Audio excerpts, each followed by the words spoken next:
বর বাড়ি আছে আর বিকেলে কিছু টিফিন রেসিপি না করলে একদমই হয় না। সো হ্যালো এভরিওয়ান, চলে আসছি নতুন একটা রেসিপি নিয়ে। আজকের চিকেন পকোড়া বানাবো। কেমনভাবে বানাচ্ছি, ঘরে তৈরি করছি, সেটা তোমাদের সাথে শেয়ার করব। চলো, আগে থেকে আমি মাংসটাকে নুন হলুদ মেখে রেখেছিলাম। তারপরে এখানটা আদা রসুনের পেস্ট, একটু জিরে গুঁড়ো, একটু চাট মশলা, লঙ্কার গুঁড়ো, কর্নফ্লাওয়ার আর একটু হচ্ছে কি সামান্য পরিমাণ নুন দিয়েছি, যতটা প্রয়োজন, যেহেতু আগেই আমি নুন হলুদ দিয়ে মাখিয়ে রেখেছিলাম। আর ডিম ফাটিয়ে দিয়েছিলাম আর লেবুর রস দিয়ে ভালোভাবে এটাকে আমি মাখিয়ে নেব। নেওয়ার পর কুচিয়ে রাখা কিছু লঙ্কা দিয়ে দিয়েছি, ঝালের জন্য একটু বেশি ঝাল ঝাল চলুন। যারা মানে লঙ্কাটা একটু কম খাও তো তারা কম দিতে পারো, লঙ্কাটা দিলে কিন্তু টেস্টটা আরও সুন্দর হয়। তারপরে আমি এখানটায় গ্যাসটাকে জ্বালিয়ে দিয়েছি। গ্যাসটাকে জ্বালিয়ে দিয়ে একটু তেল হিট করে নেব। বেশি তেল দেবো না, কারণ বেশি তেল দিলে বেশি তেল টানে, তাই অল্প তেলেই এগুলোকে আমি ভেজে নেব হালকাভাবে।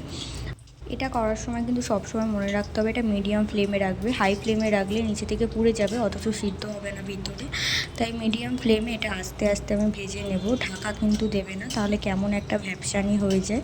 সেই জন্য আমি ঢাকা না দিয়ে আস্তে আস্তে তেলে ফ্রাই করব, পুরোপুরি ফ্রাই হবে। আর মিডিয়াম ফ্লেমে রাখলে নিচে থেকে ধরেও যায় না। তোমরা দেখতে পাচ্ছ আমি কিভাবে এটা করেছি। আর এরকমভাবেই তৈরি হয়ে গেছে আজকের রেসিপি।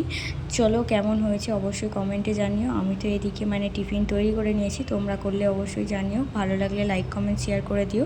আজকের রেসিপি এই পর্যন্তই। টাটা, বাই বাই, ভালো থাকবেন, সুস্থ থাকবেন।